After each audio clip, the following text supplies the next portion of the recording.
जी अस्सलाम वालेकुम। तो जनरल प्रॉपर्टीज ऑफ वेव का आज हमारा चौथा लेक्चर, और अभी तक हम इसके अंदर 3 लेक्चर्स कंप्लीट कर चुके हैं कि जिसके अंदर हमने इलेक्ट्रोमैग्नेटिक वेव्स क्या होती हैं, मैकेनिकल वेव्स क्या होती हैं, लॉन्गिट्यूडल वेव्स क्या होती हैं, ट्रांसवर्स वेव्स क्या होती हैं, इस तरीके से वेव में वेवलेंथ क्या होता है, एम्पलीट्यूड क्या होता है, frequency, time period, wave front, wave speed, ये सारी चीजें अभी तक हम कवर कर चुके हैं प्रीवियस 3 लेक्चर्स के अंदर। आप बेहतर है कि आप वो लेक्चर देखने के बाद ही इसको देखें। आज का जो हमारा टॉपिक है वेव्स के अंदर, वो 3 अहम टॉपिक है which are reflection of light, refraction of light और डिफ्रैक्शन। लाइट ना कहें तो बेहतर है, बोले reflection of wave, refraction of wave और डिफ्रैक्शन ऑफ वेव।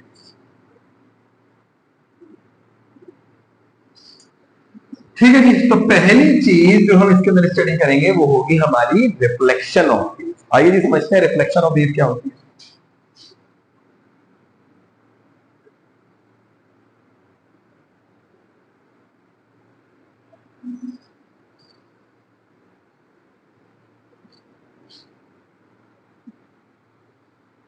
देखिए हम स्टडी कर रहे हैं वेव को। अगर आप ऐसा तस्वीर करें, ऐसा सोचें कि मान लें आपके पास एक बॉल है, उस बॉल को आप दीवार को बार मारते हैं और वो बॉल टकराकर वापस आती है। उस टकरा के वापस आने में जब वो बॉल उस दीवार को टकराएगी तो आप बोलेंगे इस बॉल ने इस दीवार के ऊपर कुछ फोर्स एक्सर्ट करी है, और वो जो फोर्स एक्सर्ट करी है वो चेंज इन मोमेंटम की वजह से थी। डायनामिक्स के अंदर हम पढ़कर आए हैं कि change in momentum per unit time force के बराबर होता है।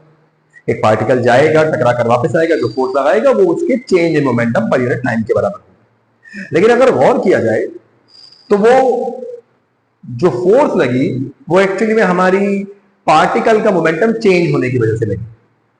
जब भी कोई पार्टिकल किसी चीज से जाकर टकराता है तो मोमेंटम का बिहेवियर होता है, लेकिन जब वेव किसी चीज से जाकर टकराती है तो रिफ्लेक्शन का बिहेवियर होता है। पार्टिकल्स में कभी रिफ्लेक्शन नहीं होती और वेव्स में कभी मोमेंटम नहीं होता।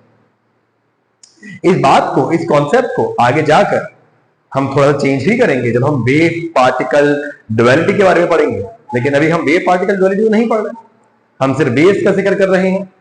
तो वेव अगर किसी सरफेस को टकराकर वापस आ जाए तो ये वेव के अंदर रिफ्लेक्शन कहलाता है कि वेव एक मीडियम पे गई, उसको टकराई और टकराकर वापस आ गई। क्या है ये लाइट का रिफ्लेक्ट करना है, वेव का रिफ्लेक्ट करना है। तो reflection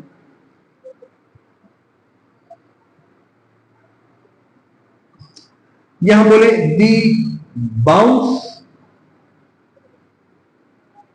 back of a wave by striking the surface of one medium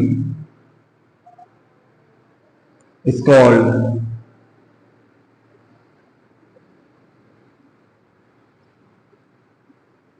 reflection of wave. Bounce back of a wave by striking the surface of one medium is called reflection of a wave. तस्वीर करें कि आपके पास एक इस तरीके का surface है, एक वेव आती है, इस पर पड़ती है और वो चली जाती है। This is actually a reflection. Reflection के लिए ये बहुत जरूरी है। अच्छा, अगर हम लाइट की सिर्फ रिफ्लेक्शन की बात करें तो शाइनी सरफेस होना बहुत जरूरी है। हर वेव के लिए शाइनी सरफेस होना जरूरी नहीं है। लाइट की रिफ्लेक्शन के लिए शाइनी सरफेस होना बहुत जरूरी है। अब आप ये देखें कि एक वेव इस तरीके से आती है और टकराकर इस तरीके से चली जाती है। जिस एंगल से ये आकर टकराई होगी ये थीटा कहलाता है एंगल ऑफ इंसिडेंस।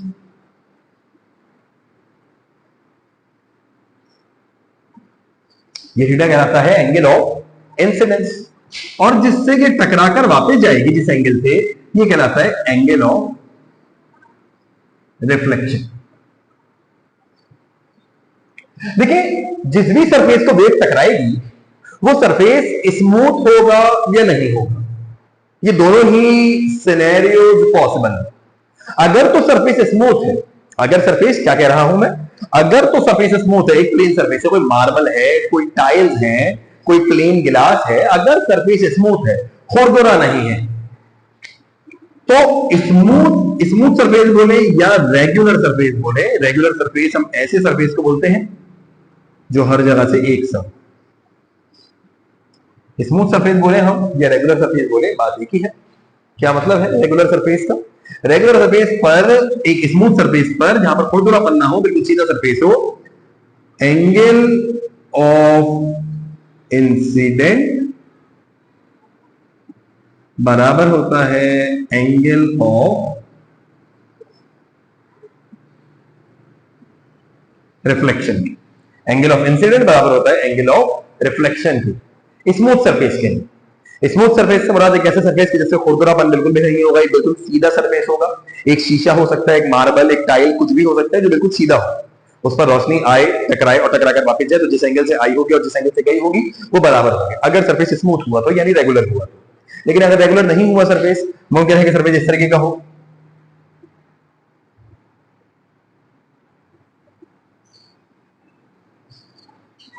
अगर सरफेस इस तरीके का हुआ, मतलब खुरदुरा सरफेस हुआ, तो रोशनी कुछ यहां पड़कर यहां जा सकती है, इधर पड़कर इधर जा सकती है, यहां पड़कर इधर जा सकती है। ये तो रेगुलर रिफ्लेक्शन नहीं है, क्योंकि जो एंगल ऑफ इंसिडेंस बन रहा है वो एंगल ऑफ रिफ्लेक्शन नहीं बन रहा। मान लिया अगर रोशनी 45 डिग्री के एंगल से आई थी और 45 डिग्री के एंगल से ही चली गई है, तो ये एंगल ऑफ रिफ्लेक्शन, ये स्मूथ सरफेस की रिफ्लेक्शन थी। लेकिन अगर ऐसा सरफेस हुआ, इरेगुलर सरफेस, तो वहां पर ये वाली बात बिल्कुल भी सही नहीं होगी। वहां पर एंगल ऑफ इंसिडेंस और एंगल ऑफ रिफ्लेक्शन बराबर नहीं होगी। अब कुछ बातों पर आपने और भी गौर करना है रिफ्लेक्शन के अंदर ही। अगर रेगुलर सरफेस हुआ तो एंगल ऑफ इंसिडेंट और एंगल ऑफ रिफ्लेक्शन बराबर, इरेगुलर सरफेस के लिए एंगल ऑफ इंसिडेंट और एंगल ऑफ रिफ्लेक्शन बराबर नहीं है। ये बात भी याद रखें। अच्छा, अब ये देखिए कुछ चीजें और भी इसमें आपको समझनी चाहिए। ये पहला लॉ था, लॉज ऑफ रिफ्लेक्शन है हमारे पास, जो सिनेरियो मैंने आपको भी बताया है, ये पहला लॉ था कि एंगल ऑफ इंसिडेंस और एंगल ऑफ रिफ्लेक्शन बराबर होता है स्मूथ सरफेस के लिए, पहला लॉ। दूसरा लॉ है कि देखिए जब भी एक वेव किसी रेगुलर सरफेस को पड़ती, किसी भी रेगुलर सरफेस से पड़ती है, दोनों लॉ रेगुलर सरफेस के लिए ही है। ये दूसरा वाला लॉ तो इरेगुलर सरफेस से भी चल जाएगा। दूसरा वाला लॉ कहता है कि the point of incidence, point of reflection and the normal are lie on the same point. The point of incidence, point of reflection and the normal are lie on the same point. अब ये normal क्या होता है इस बात को समझे। देखिए ये सरफेस है ना, कोई भी सरफेस, एक रेगुलर सरफेस है, यहां एक रेगुलर सरफेस हो हमारे पास, एक लाइट उस पर इस तरीके से आए, टकराए और चले जाए, तो आप बोलेंगे ये था, ये आ गया इंसिडेंट का पॉइंट, यही आ गया रिफ्लेक्शन का पॉइंट। तो एक बात तो बिल्कुल क्लियर है कि angle of point of incidence, angle की बात नहीं कर रहा है, एंगल की बात तो प्रीवियस वाले लॉ में कर दी। पॉइंट ऑफ इंसिडेंस और पॉइंट ऑफ रिफ्लेक्शन बराबर है, एक ही पॉइंट है। इससे एक परपेंडिकुलर लाइन बनाए, ये परपेंडिकुलर लाइन नॉर्मल कहलाती है। क्या कहलाती है? नॉर्मल। तो point of incidence, point of reflection और normal are both, all of the three are lie on the same point, all of the three are lie on the same point. Reflection, incidence का, reflection का और normal का, इन तीनों का point अगर एक ही हो, इन तीनों का पॉइंट एक ही होता है, अगर वाला सिनेरियो नहीं है, इन तीनों का पॉइंट एक ही होगा, तो ये हमारा दूसरा लॉ बताता है कि जो पॉइंट ऑफ इंसिडेंस होगा, जो पॉइंट ऑफ रिफ्लेक्शन होगा और जो पॉइंट ऑफ नॉर्मल होगा, ये तीनों सेम पॉइंट हो। ये दूसरा लॉ है। अच्छा, ये इरेगुलर सरफेसेस के लिए भी है, क्योंकि अगर मान लीजिए इरेगुलर सरफेस है हमारे पास,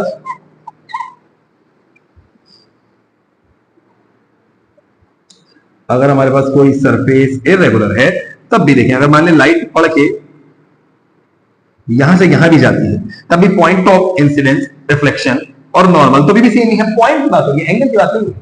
एंगल की बात तो हमने फर्स्ट लॉ में कर दी, पॉइंट की बात हो रही, तो वो पॉइंट सेम मिलेगा हमें।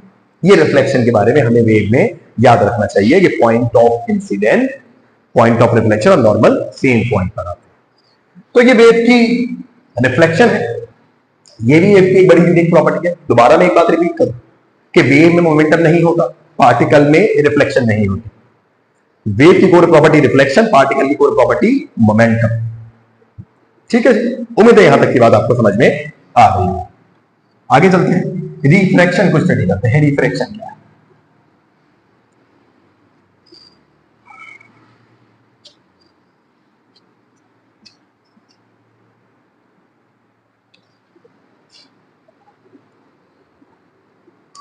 Refraction of wave.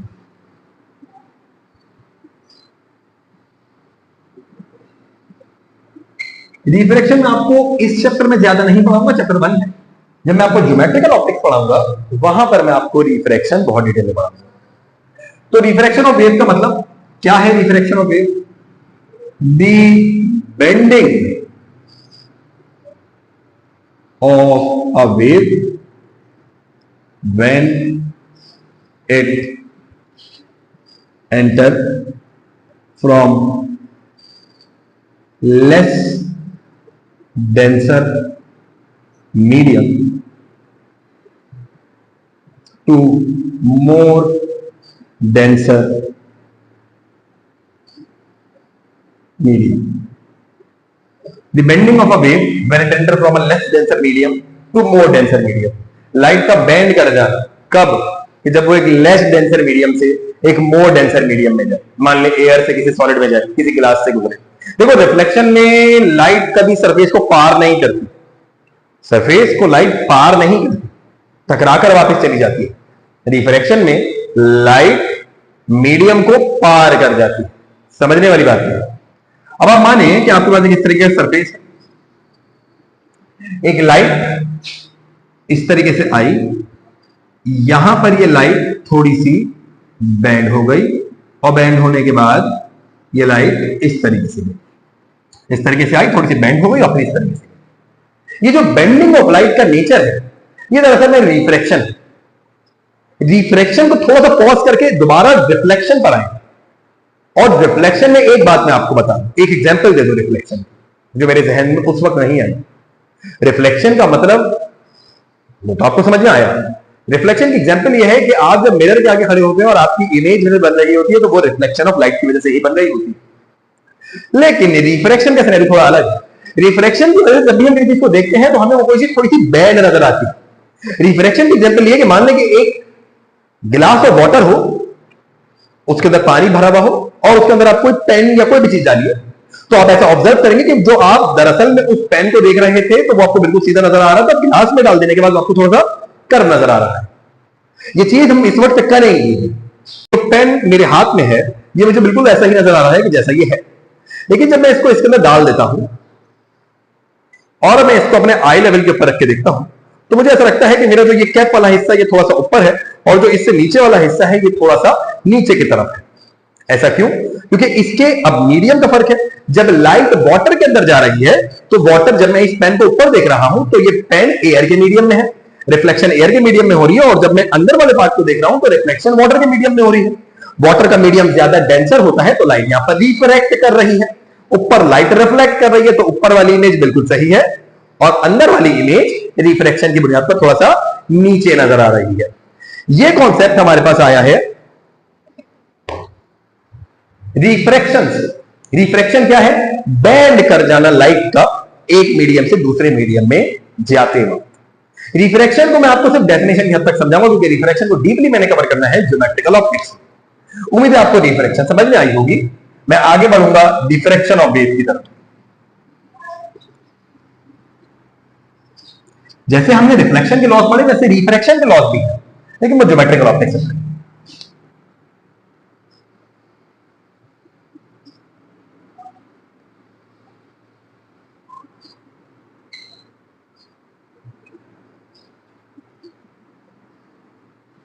डिफ्रैक्शन क्या चीज है?